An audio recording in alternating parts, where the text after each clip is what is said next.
नमस्कार दोस्तों, सरन क्लासेस में आप सभी का स्वागत है।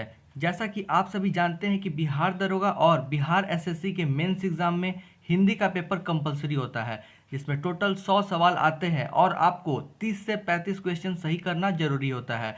यदि कोई छात्र इस पेपर को क्वालिफाई नहीं करता है तो उसका पेपर 2 यानी सामान्य ज्ञान का पेपर चेक नहीं होगा और उस छात्र को असफल घोषित कर दिया जाएगा। इसलिए एग्ज़ाम्स के पहले हिंदी का सेट प्रैक्टिस करना बहुत ज़रूरी होता है और मैं आप सबके लिए हिंदी का प्रैक्टिस सेट लेकर आया हूं, जिसके क्वेश्चन सॉल्व करके आप अपने तैयारी के लेवल को जान सकते हैं। इस सेट के सभी सवाल बहुत इंपॉर्टेंट है, इसलिए वीडियो को स्किप न करें और सभी सवाल को सॉल्व करें। और यदि आप इस चैनल पर नए हैं तो चैनल को सब्सक्राइब कर दें और साथ ही साथ बेल आइकन को भी प्रेस कर दें ताकि आगे आने वाली वीडियोज़ की नोटिफिकेशन आपको मिल सके। पहला सवाल, मैं अनेकों बार कह चुका हूं कि यहाँ मत आया करो। यहाँ आपको 4 पार्ट दिख रहे हैं ABCD। जिस पार्ट में गलती है उस पार्ट को आपको बताना है।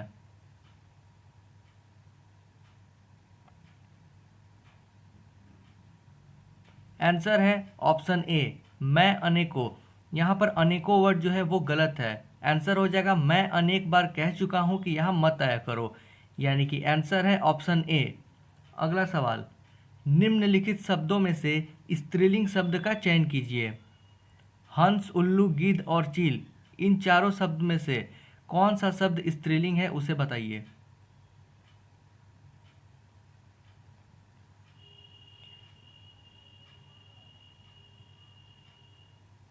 आंसर है ऑप्शन डी, चील।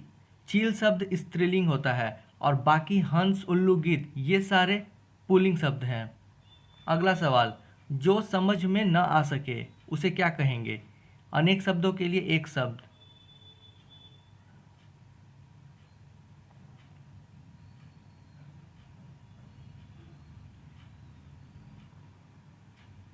आंसर है ऑप्शन बी, अज्ञेय। जो समझ में न आ सके उसे अज्ञेय कहते हैं। अगला सवाल, शुद्ध रूप का चयन कीजिए। ऑप्शन ए, ऑप्शन बी या फिर दोनों या फिर कोई नहीं। आपको शुद्ध वाक्य बताना है कि ए सही है या बी सही या फिर दोनों में से कोई नहीं।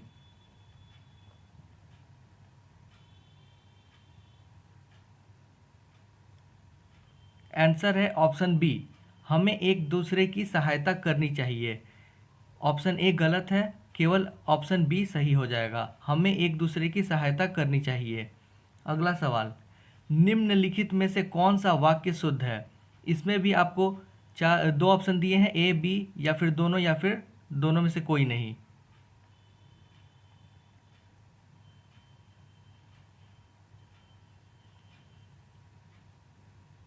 आंसर है ऑप्शन बी, इस गीत की 2-4 कड़ियाँ सुना दो। आंसर है ऑप्शन बी, इस गीत की 2-4 कड़ियाँ सुना दो। अगला सवाल, निम्नलिखित में से कौन सा वाक्य शुद्ध है।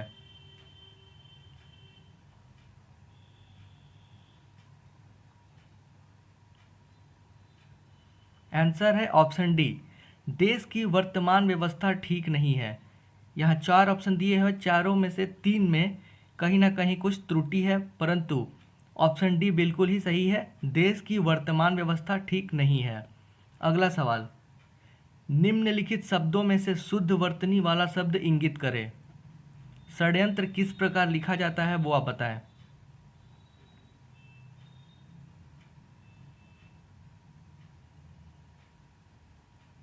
आंसर है ऑप्शन डी, षड्यंत्र इस प्रकार लिखा जाता है जिस प्रकार ऑप्शन डी में लिखा हुआ है, इस प्रकार। तो इस चीज़ को याद रखें, बहुत लोग कंफ्यूज हो जाते हैं षड्यंत्र लिखने में। अगला सवाल, अपमोचन का पर्याय क्या है। अपमोचन।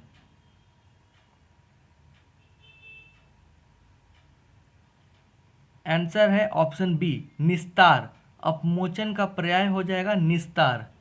अगला सवाल, ज्योतिर्मय का विलोम क्या है। ज्योतिर्मय का विलोम क्या है।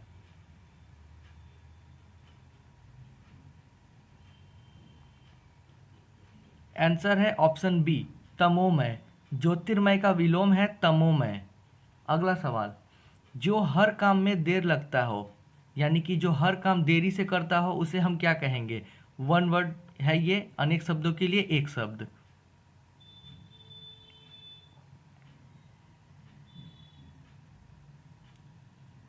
आंसर है ऑप्शन बी, दीर्घ सूत्री। जो हर काम में देर लगाता हो उसे हम दीर्घ सूत्री कहेंगे। अगला सवाल, मेरे को कुछ याद नहीं आ रहा, इस शब्द में, इस सारे सेंटेंस में कहाँ पर त्रुटि है, किस पार्ट में है, वो आपको बताना है। मेरे को कुछ याद नहीं आ रहा।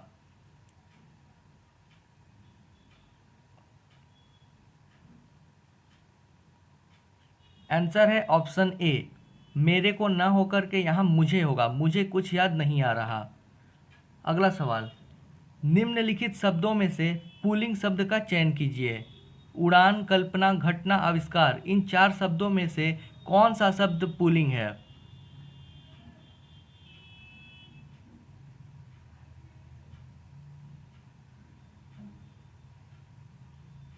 आंसर है ऑप्शन डी, आविष्कार। आविष्कार शब्द पुल्लिंग है, जबकि उड़ान, कल्पना और घटना ये 3 शब्द स्त्रीलिंग है।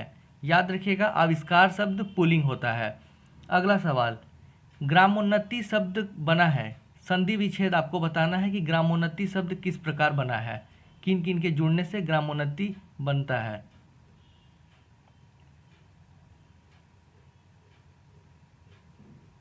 आंसर है ऑप्शन डी, ग्राम प्लस उन्नति। ग्राम प्लस उन्नति बराबर ग्रामोन्नति। तो आंसर हो जाएगा ऑप्शन डी। अगला सवाल, शुद्ध वाक्य कौन सा है? ए है या बी है या फिर दोनों है या फिर दोनों में से कोई नहीं है? शुद्ध वाक्य कौन सा है?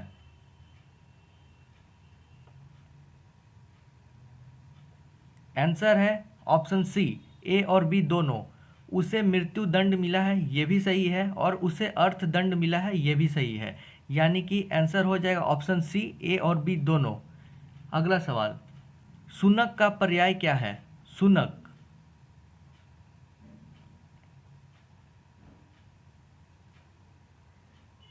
आंसर है ऑप्शन ए, सारमेय।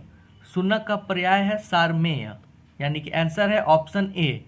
अगला सवाल, दुर्दांत का विलोम क्या है? दुर्दांत का विलोम क्या है?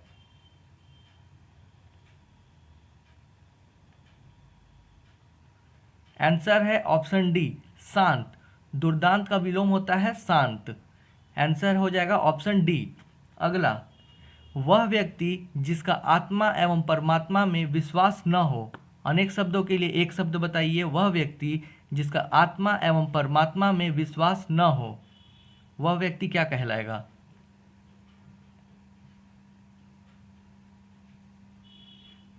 आंसर है ऑप्शन डी, नास्तिक। वह व्यक्ति जिसका आत्मा एवं परमात्मा में विश्वास न हो, उस व्यक्ति को नास्तिक कहते हैं। अगला सवाल, निम्नलिखित में से कौन सा वाक्य शुद्ध है?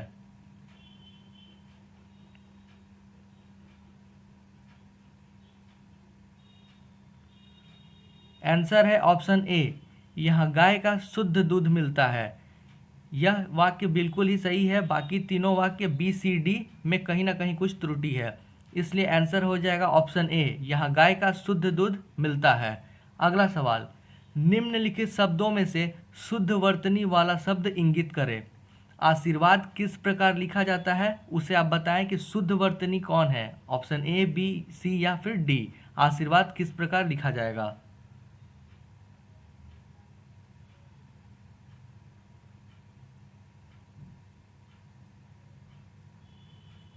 आंसर है ऑप्शन डी, आशीर्वाद इस प्रकार लिखा जाता है जिस प्रकार ऑप्शन डी में दिया हुआ है। बहुत से लोग कंफ्यूज हो जाते हैं, इसलिए इस चीज़ को याद रखें कि आशीर्वाद किस प्रकार लिखा जाता है। और ये सारे सवाल आपके एग्जाम्स में पूछे भी जा सकते हैं, क्योंकि ये प्रीवियस ईयर से लिए गए हैं।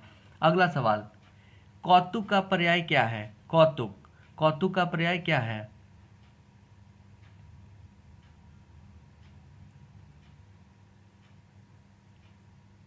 आंसर है ऑप्शन सी, अचरज। कौतुक का पर्याय अचरज है। अगला सवाल, रहने का कोई स्थान क्या कहलाता है? रहने का कोई स्थान क्या कहलाता है, इसे आपको बताना है। अनेक शब्दों के लिए एक शब्द।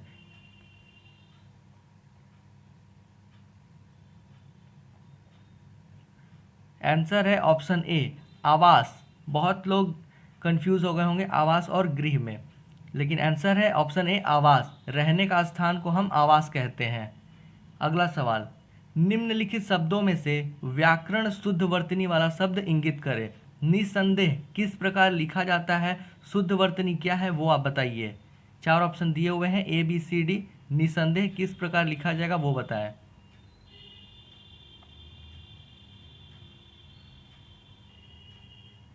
आंसर है ऑप्शन डी, निसंदेह इस प्रकार लिखा जाता है। याद रखिए इस सवाल को, क्योंकि निसंदेह पूछा जा सकता है।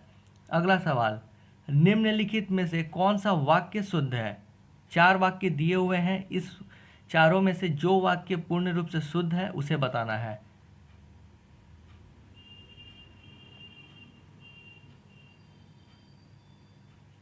आंसर है ऑप्शन बी, ये पुस्तकें छात्रों को बांट दो। यानी कि आंसर है ऑप्शन बी। बाकी ए सी डी इनमें गलती है और ऑप्शन बी पूरी तरह से सही है, ये पुस्तकें छात्रों को बांट दो। अगला सवाल, जिसका वध करना अनुचित हो, यानी कि वध करना अनुचित हो वह उससे हम क्या कहेंगे। यहाँ पे ये अनेक शब्दों के लिए एक शब्द है। अब आप बताइए जिसका वध करना अनुचित हो उसे क्या कहेंगे। अमर, अबध्य, अमर या फिर क्षम्य। सॉरी, ए और सी 2 बार रिपीट हो गया है, तो आप ए बी डी इन तीनों में से एक ऑप्शन चूज करें। आंसर हो जाएगा ऑप्शन बी, अबध्य। जिसका वध करना अनुचित हो उसे हम अबध्य कहेंगे। अगला सवाल, जन संकुल का क्या आशय है। जन संकुल का मतलब क्या होता है ये बताएं।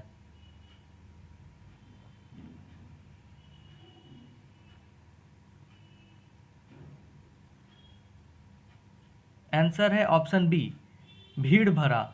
जन संकुल का मतलब होता है भीड़ भरा, यानी कि भीड़ भाड़ इलाके जो होते हैं उन्हें हम जन संकुल कहते हैं, जहाँ पर बहुत ज़्यादा भीड़ होता है। अगला सवाल, निम्नलिखित शब्दों में से शुद्ध वर्तनी वाला शब्द इंगित करें। अध्येता किस प्रकार लिखा जाता है वो आप बताएं कि इन 4 ऑप्शन में शुद्ध वर्तनी कौन सा है।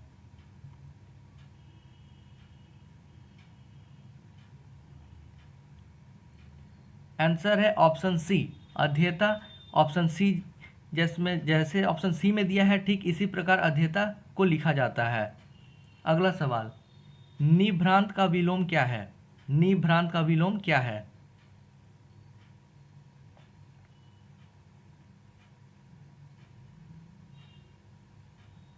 आंसर है ऑप्शन बी, भ्रांत। निभ्रांत का विलोम होता है भ्रांत। अगला सवाल, प्रवृष्ट का पर्याय क्या है। प्रवृष्ट का पर्याय क्या है।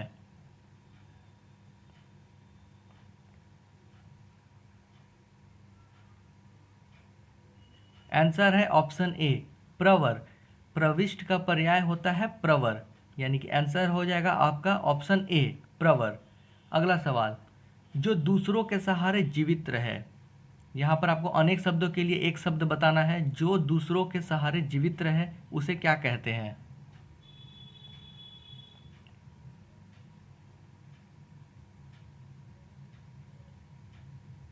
आंसर है ऑप्शन सी, परोपजीवी। जो दूसरों के सहारे जीवित रहे उसे परोपजीवी कहते हैं। इंग्लिश में आपने सुना होगा पैरासाइट, वही परोपजीवी है। अगला सवाल, सूर्य प्रतिदिन पूर्व में उग रहा है। इस वाक्य में आपको कहाँ पर त्रुटि नजर आ रही है उस पार्ट को चूज करें। 4 पार्ट दिया हुआ है ए बी सी डी। अगर इस वाक्य में कहीं कोई त्रुटि नहीं है तो ऑप्शन डी चूज करें, और अगर किसी पार्ट में गलती है तो वो चूज करें।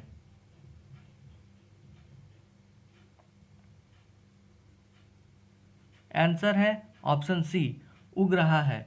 सूर्य प्रतिदिन पूर्व में उग रहा है नहीं होगा, उगता है होगा। सूर्य प्रतिदिन पूर्व में उगता है, तो आंसर हो जाएगा आपका ऑप्शन सी। दोस्तों, हम लोगों ने इस सेट में टोटल 30 क्वेश्चंस को डिस्कस किया है।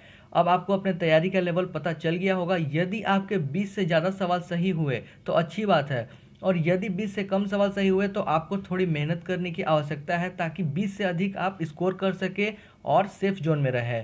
अगर वीडियो पसंद आया हो तो प्लीज़ लाइक करना न भूलें। तब तक के लिए bye and thank you for watching this video.